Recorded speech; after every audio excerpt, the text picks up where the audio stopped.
आज हम लोग क्लास 10 की साइंस की पढ़ाई करेंगे और जो आपका एनसीईआरटी बुक है ना साइंस का, उसमें जो चैप्टर नंबर 10 है जिसका क्या नाम है, प्रकाश, परावर्तन तथा अपवर्तन, इसी का हम लोग पार्ट नंबर 12 की आज पढ़ाई करेंगे। मतलब 12वां पार्ट की आज हम लोग पढ़ाई करने जा रहे हैं। और आज से क्या टॉपिक है, चिन्ह परिपाटी। ये चिन्ह परिपाटी होता क्या, एग्जाम में कैसे पूछा जा सकता है, ये क्यों जानना जरूरी है, ठीक ना। तो पहले यही समझते हैं। देखिए एग्जाम में ये पूछने वाला क्वेश्चन होता नहीं है, एग्जाम में ये जानना पूछा नहीं जाता, लेकिन कभी कभी हो सके पूछ दे, लेकिन एग्जाम में पूछा नहीं जाता। लेकिन फिर भी ये जानना बहुत जरूरी है। क्यों? क्योंकि अगर आप इसको सही से नहीं समझते हो, सही से नहीं जानते हो, तो जो एग्जाम में न्यूमेरिकल्स पूछा जाता है इससे रिलेटेड, जो प्रकाश का परावर्तन और अपवर्तन से आंतरिक प्रश्न पूछा जाता है न्यूमेरिकल्स, वो आपको नहीं बनेगा जब तक आप इसको नहीं जानोगे, नहीं बनेगा। बहुत सारे बच्चे क्या करते हैं, दर्पण सूत्र, लेंस सूत्र, आवर्धन फॉर्मूला, ये सब याद करते हैं खूब, बहुत याद करते हैं कि आप न्यूमेरिकल बना देंगे, लेकिन ऐसा होगा नहीं। जब तक आप ये सब नहीं जानोगे तब आपसे न्यूमेरिकल बनने वाला है नहीं। आप फॉर्मूला पर लगाओगे, लेकिन लगाओगे क्या, गलत, क्योंकि आपको पता ही नहीं रहेगा कि कब आपको माइनस लगाना है, कब आपको प्लस लगाना है, कब माइनस होगा कब प्लस होगा, इस तरह आपको पता नहीं चलेगा। वो कौन बताता है, यही बताता है चिन्ह परिपाटी। तो सबसे पहले आपको चिन्ह परिपाटी जानना बहुत जरूरी है। इसके बाद एक फॉर्मूला होता है, आप ये दर्पण सूत्र, वो साबित करना होता है हम लोग को। तो वो कैसे साबित करेंगे, तो अगर हम ये नहीं जानेंगे तो उसको भी साबित नहीं कर सकते। वो हम अगले पार्ट में आपको साबित करके दिखाएंगे। दर्पण सूत्र क्या होता है, उसको कैसे साबित करते हैं, वो हम लोग अगले पार्ट में देखेंगे। तो आज वाले चिन्ह परिपाटी सही से सीख लेते हैं। तो सबसे पहले आपको करना क्या है, इसे स्क्रीनशॉट ले लेना, जल्दी से स्क्रीनशॉट ले लीजिए, क्योंकि जो जो हम आपको भी बताने वाले हैं वो सब क्या है, बोर्ड पे आपको लिखा हुआ है, ठीक है, बोर्ड पे आपको लिखा हुआ है। और हम पहले से ही बोलते हैं आ रहे हैं कि क्या आपका नोट्स बनाने की जिम्मेदारी किसका है, मेरा है। हम आपका नोट्स बनवा देंगे पूरा, बस आपको करना क्या है कि जो जो हम बोर्ड पे लिख लेते हैं उसका स्क्रीनशॉट ले लीजिए और उसी समय कॉपी में लिख लीजिए। तो मेरे आप इसे स्क्रीनशॉट ले चुके होंगे।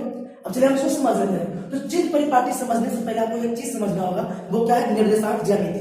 अब क्लास 8 से ही निर्देशांक ज्यामिति पढ़ते आ रहे हो, तो क्या निर्देशांक ज्यामिति में होता क्या है, देखिए ये होता है, आप जानते हो कि निर्देशांक ज्यामिति इस तरह से होता है। मेरे पास जगह है नहीं, इसलिए मैं आपको थोड़ा सा जगह जो बचा हुआ है ना, इसी थोड़ा सा जगह में आपको बताने की कोशिश कर रहे हैं। लेकिन निर्देशांक ज्यामिति में इसको बोलते हैं मूल बिंदु। इसको क्या बोलते हैं, मूल बिंदु। ये आपको आता है एक्स अक्ष, ये होता है बाह्य अक्ष, ठीक है। अब ये साइड, ये मूल बिंदु को जब हम इधर जाते हैं, कौन सा साइड, दाईं ओर ना, मूल बिंदु के जब हम दाईं ओर जाते हैं, इधर जितना भी डिस्टेंस होगा वो प्लस होगा। क्या होगा, प्लस, प्लस का मतलब धनात्मक, कोई दिक्कत। अगर हम मूल बिंदु के बाईं ओर जाते हैं, मतलब ये साइड जाते हैं, तो इधर जितना भी डिस्टेंस होगा वो क्या होगा, माइनस होगा, मतलब ऋणात्मक। ऐसे ना, अगर इस अक्ष के हम ऊपर जाते हैं, इस अक्ष के हम लोग ऊपर जाते हैं, तो ऊपर आपको लेना होगा डिस्टेंस प्लस, क्या लेना होगा, प्लस। अगर इस अक्ष के हम लोग नीचे जाते हैं, कहां जाते हैं, नीचे, तो यहाँ पर डिस्टेंस क्या लेना होगा, माइनस। पहले इतना समझाया, इसे आपको पहले से ही पता होगा ना, कोई दिक्कत। तो इसी का हम लोग यहाँ पे यूज करने वाले हैं, ठीक है। यहाँ पर जो मूल बिंदु है ना, वो यहाँ पर ध्रुव को मानते हैं। किसको मानते हैं, ध्रुव को, चाहे अवतल दर्पण हो या उत्तल दर्पण हो, अवतल हो या उत्तल हो, इससे कोई फर्क नहीं पड़ता है। बस जो मूल बिंदु है उसको किसको मान लेना है, ध्रुव को। तो ध्रुव को मान लीजिए क्या, मूल बिंदु, ठीक है। ये मूल बिंदु क्या, इधर क्या आ जाएगा, इधर कुछ एक्स अक्ष होगा ना जी, ठीक है। इधर जो भी डिस्टेंस होगा वो किसमें होगा, प्लस में। मूल बिंदु के ये साइड, मूल बिंदु के ये साइड, इधर जो भी डिस्टेंस होगा किसमें होगा, माइनस में, कोई दिक्कत आ रहा है समझ में। अगर हम मूल बिंदु से ऊपर चलते हैं, मतलब ऊपर चलते हैं, इधर जो भी डिस्टेंस होगा किसमें लेंगे, प्लस में। अगर हम नीचे चलते हैं, इधर जो भी डिस्टेंस होगा किसमें होगा, माइनस में। ये चीज आपको यहाँ पर दिखने लगा, कोई दिक्कत है, तब इसको साफ कर दें यहाँ पर। चलिए इसको साफ कर देते हैं।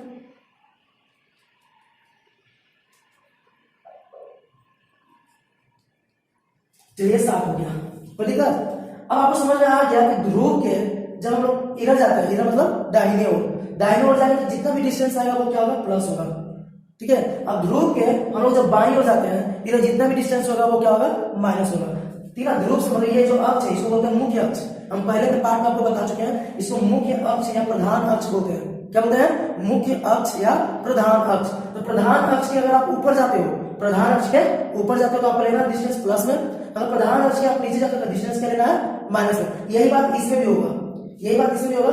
ये क्या हो गया आपका, ध्रुव हो गया। तो ध्रुव पे जब इधर हम लोग जाएंगे तो क्या हो जाएगा, माइनस है ना। और ध्रुव पे जब इधर दाहिने ओर आएंगे तो क्या होगा, प्लस। ऊपर जाएंगे तो क्या हो जाएगा, प्लस, और नीचे जाएंगे तो हो जाएगा माइनस, कोई दिक्कत। यहाँ तक क्लियर है। अब होता क्या है, मेरा जो पहला पॉइंट है, क्या है क्या कि ध्रुव को मूल बिंदु मान लीजिए, मान लिया मूल बिंदु, तो पहला पॉइंट क्लियर हो गया कि नहीं हो क्लियर, कोई दिक्कत है। पहला पॉइंट ये कहा जा रहा है कि ध्रुव को मूल बिंदु मानते हैं और ध्रुव से ही सभी दूरी नापते हैं। ध्रुव से क्या करते हैं, सभी दूरियों को नापते हैं, कोई दिक्कत। आपतित प्रकाश की दिशा, या ध्यान से आपतित प्रकाश की दिशा में जितना भी दूरी नापेंगे वो धनात्मक होगा। क्या होगा?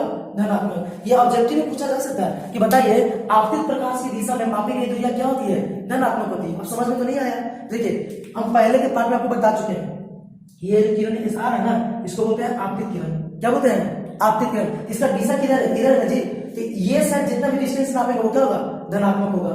कोई दिक्कत? वही बोला कि आपतित प्रकाश की दिशा में, आपतित प्रकाश ये है, इसकी दिशा किरण है ना, किधर? दाहिनी ओर ना, दाहिनी ओर की जितनी भी दूरियां होगी वो क्या होगी? धनात्मक होगी। इसका विपरीत दिशा, विपरीत दिशा तो ये साइड ना, ये साइड ना, तो इसके विपरीत साइड में जितनी भी दूरी होगी वो क्या होगी? ऋणात्मक होगी। ठीक है। और मुख्य अक्ष के अगर लंबवत ऊपर, ठीक है, मुख्य अक्ष के ऊपर देखिए क्या होगा? ऊपर में जो लंबवत दूरी है वो क्या होगा? धनात्मक। अभी बताया ना कि मुख्य अक्ष यही है, इसी को मुख्य अक्ष या प्रधान अक्ष बोलते हैं। इसी के ऊपर जितना भी दूरी आप मापिएगा, जितना भी दूरी ऊपर लीजिएगा वो क्या होगा? धनात्मक। इसके ऊपर क्या होता है? वस्तु की ऊंचाई, वस्तु की ऊंचाई को ही ऊपर ऐसे बनाते हैं। आपको पिछला पार्ट में बता चुके हैं, अगर इसको अच्छा समझना तो मेरा पिछला वाला पार्ट आप ध्यान से देख लीजिए। वस्तु की ऊंचाई को ऊपर लिखते हैं, वस्तु की ऊंचाई को कहां पर बनाते हैं? ऊपर बनाते हैं ना जी। तो वस्तु की ऊंचाई हमेशा क्या होगा? धनात्मक। हमेशा क्या होगा?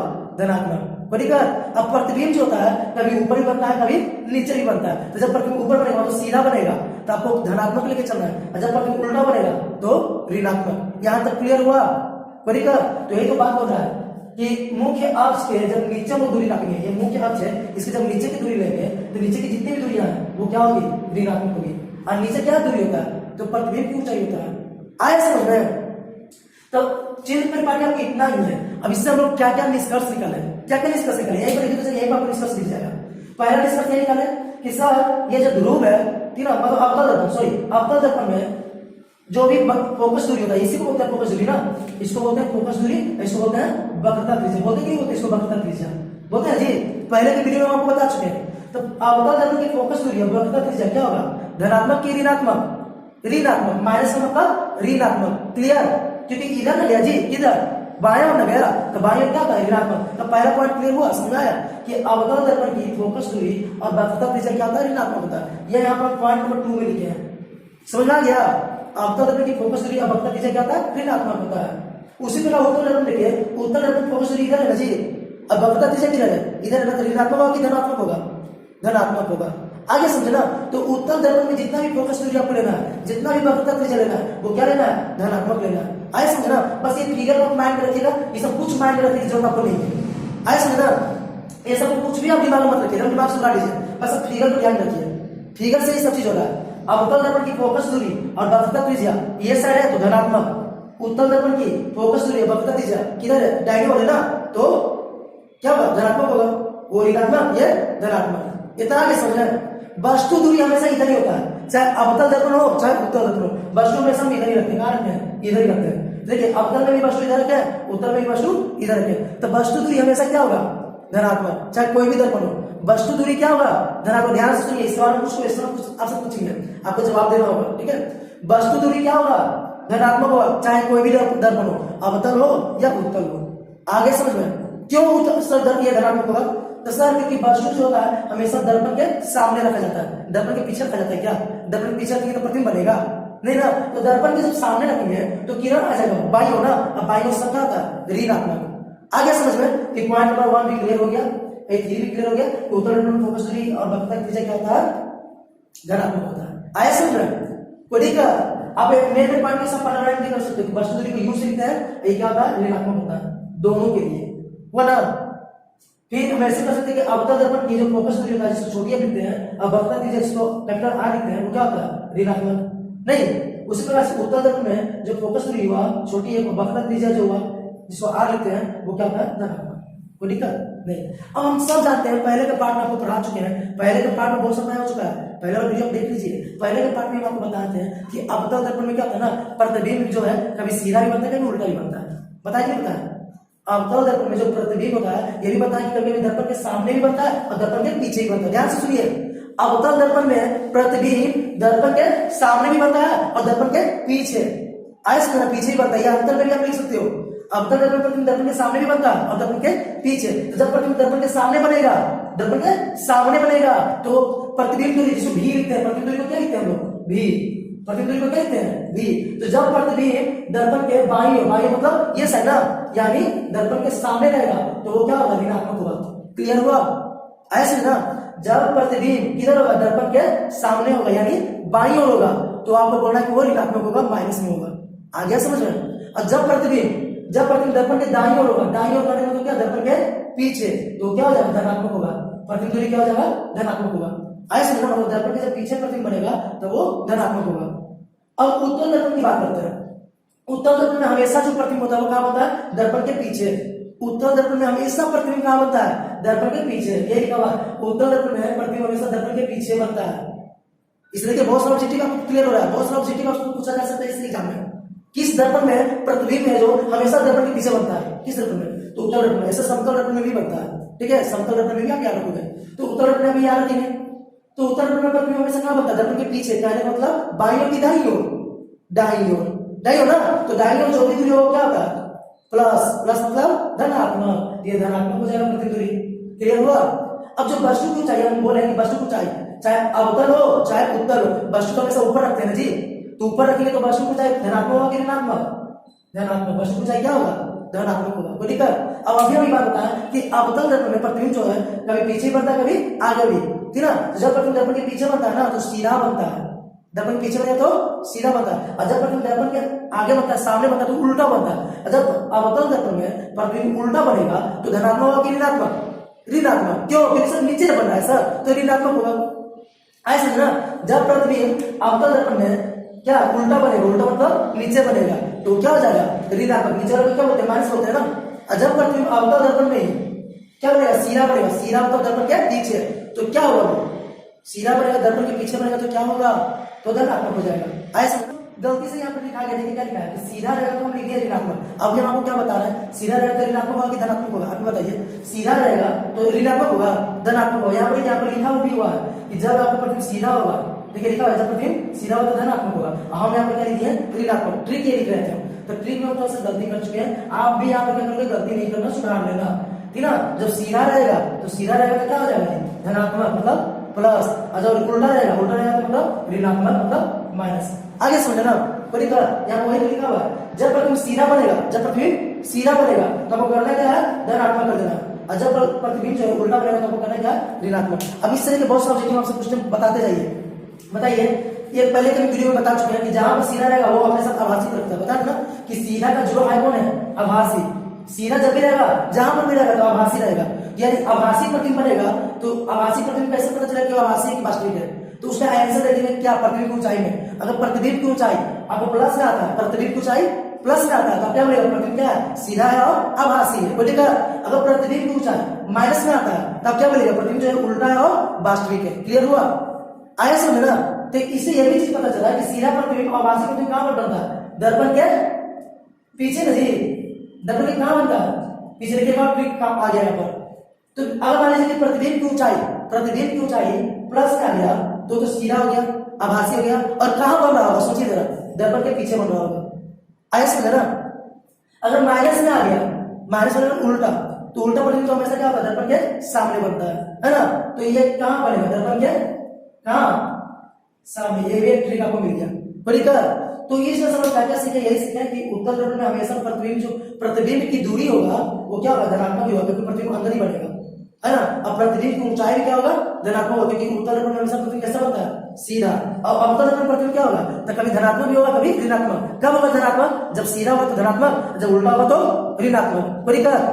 प्रतिबिंब की ऊंचाई कब धनात्मक होगा, जब सीधा होगा तो धनात्मक, उल्टा होगा तो ऋणात्मक। प्रतिबिंब दूरी भी क्या होगा, धनात्मक और ऋणात्मक दोनों होगा, किसमें, अवतल दर्पण में। तो प्रतिबिंब दूरी कब धनात्मक होगा, तो जब प्रतिबिंब क्या होगा, दर्पण के सामने होगा, दर्पण के सामने होगा तो प्रतिबिंब दूरी क्या हो जाएगा, ऋणात्मक हो जाएगा ना, माइनस।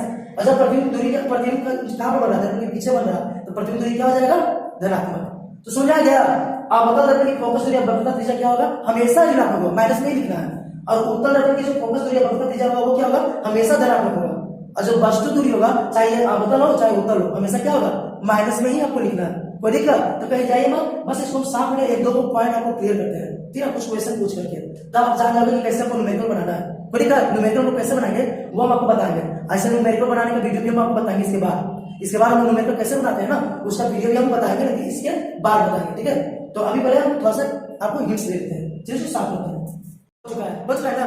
अब देखिए हम वो गलतियां बता रहे हैं जो बच्चे अक्सर कर देते हैं न्यूमेरिकल्स बनाते समय। न्यूमेरिकल्स बनाते समय बच्चे अक्सर गलती करते हैं। हम शुरू में ही बोलते हैं ना कि बहुत बच्चे कहते हैं क्या, अरे दो गो तीनों तो फॉर्मूले हम याद कर ले बन जेतो।